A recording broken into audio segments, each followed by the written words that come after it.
2026 collections. 4 designers with distinct styles, united in one blazing runway. And now, let's bring back our kings.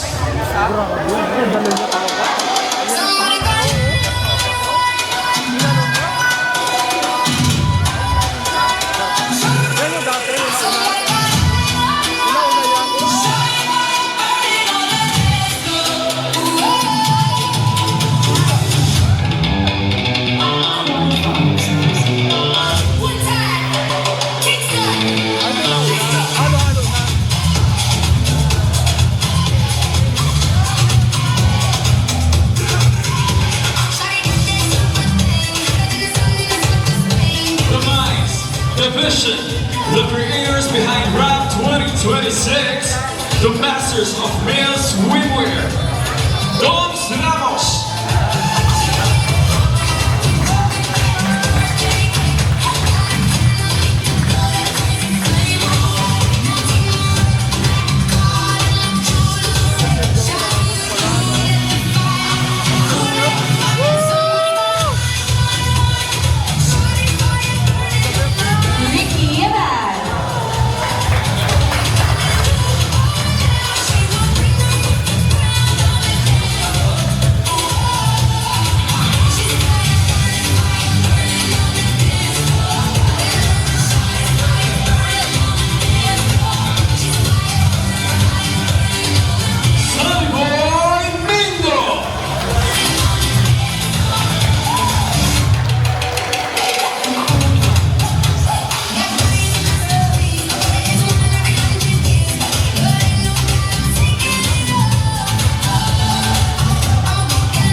To the round 2026 designer.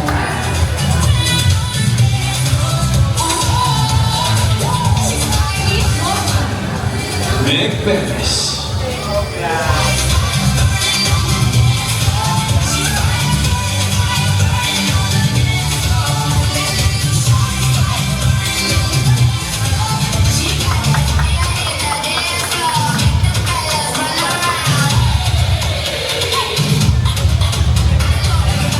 Such a way to start our path to preliminaries and coronation of male piece requester, owner and founder to give a few words. Yes. Ikaw na, bago ako magbigay ng pasasalamat. Huwag na pagpipin ko sa pageant na ito dahil ang aking director at si Fred lagi na po pinaakyat, nauumay na po. At for sure, nauumay na kayo. Magandang gabi sa inyong lahat! Magandang gabi! Nag-enjoy ba kayo? Yes! Okay, bago matapos ang aming show, bibigyan kayo ng 30 minutes photo opportunity sa lahat ng mga candidates para sa kanilang mga fans dahil alam ko na lahat na nandito ngayon ay mga tagahanga, taga-suporta ng ating mga kandidato. Kaya hindi ko po yung magdadamot na magpapicture po kayo, makakausap ng panandali at makapagpasalamat definitely sa suporta. Unang-una maraming salamat sa pagkikilag-kilag po. Teka muna. Maraming salamat po. Hindi kasi it's summer, di ba? Nakita niyo yung first event natin na ngayon, magkakita siya talaga ng team. So gusto ko maging fun lang itong ating team, ating event ngayon dahil it's a summer fashion runway. Nag-apat na magagaling na designers na sa akin lang po yan nagsama-sama ha.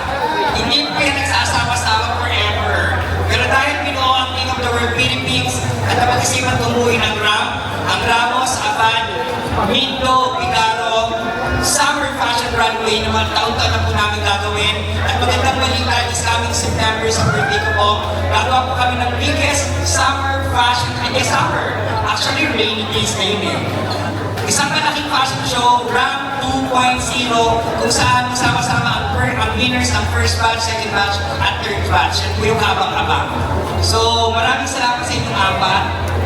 At pinaglakan yung Nanay Meg, maraming salamat. Alam ko ginawa niyan dahil sa pagmamahal sa akin. Thank you so much. Maraming salamat sa mga hurado, sa aking mga anak. Of course, kay Fred Carlo, sa aking bagong anak, kay sa aking Sweeney, sa aking bago rin anak, syempre, si anak Leo, syempre si Joren. Nandiyan din syempre ang aking anak na si Errol, na magsisimula ng mag-artista. Abangan niyo. Maraming salamat sa inyong lahat. Alam ko na mga nandito ngayon ay very, very close sa puso ko. Maraming salamat sa aking mga kaibigan. Thank you so much. Hindi ko kayo mag-isa dahil mukhang maging madaling araw tayo matatapos kung isa-isa ko kayo. Maraming salamat sa production staff, sa mga candidates, sa provincial directors, sa production team, sa lahat na nandito. 68 umaapon kasi salamat sa inyo lahat. Enjoy po kayo at abangan po ang aming preliminary, ang aming coronation sa April 30 na tatandaan na gagawin sa tanghalang sa Eno ngayong darating na tatlumpo ng April. Maraming salamat at mahal na mahal po kayo. Mga media friends! Mga anak sa media friends! Nagreklamo na po yung mga kapitbahay natin. Kasi kahit kayo na pong laban sa social media, ang King of the World Philippines 2026, thank you so much. Maraming salamat. Thank you so much, Nanay Meg. Thank you, folks. Thank you so much to our lovely designers. And yes, as we continue the journey of our kings, we are inviting you all to witness the two most crucial events of King of the World Philippines 2025. Yes, on April 28, 7 p.m. at Tanghalang Pasigueño, the preliminary competition. Tickets are at 700 pesos. And on April 30, 7 p.m. also at Tanghalang Pasigueño. Back down the grit and the character beneath every crown. We dive in the deep where the physique is key, judging the presence and the energy. Conditioned for greatness, built for the win. This is where the real work begins. Go behind the curtain, past the dressing room door. Unfiltered and raw, we're giving you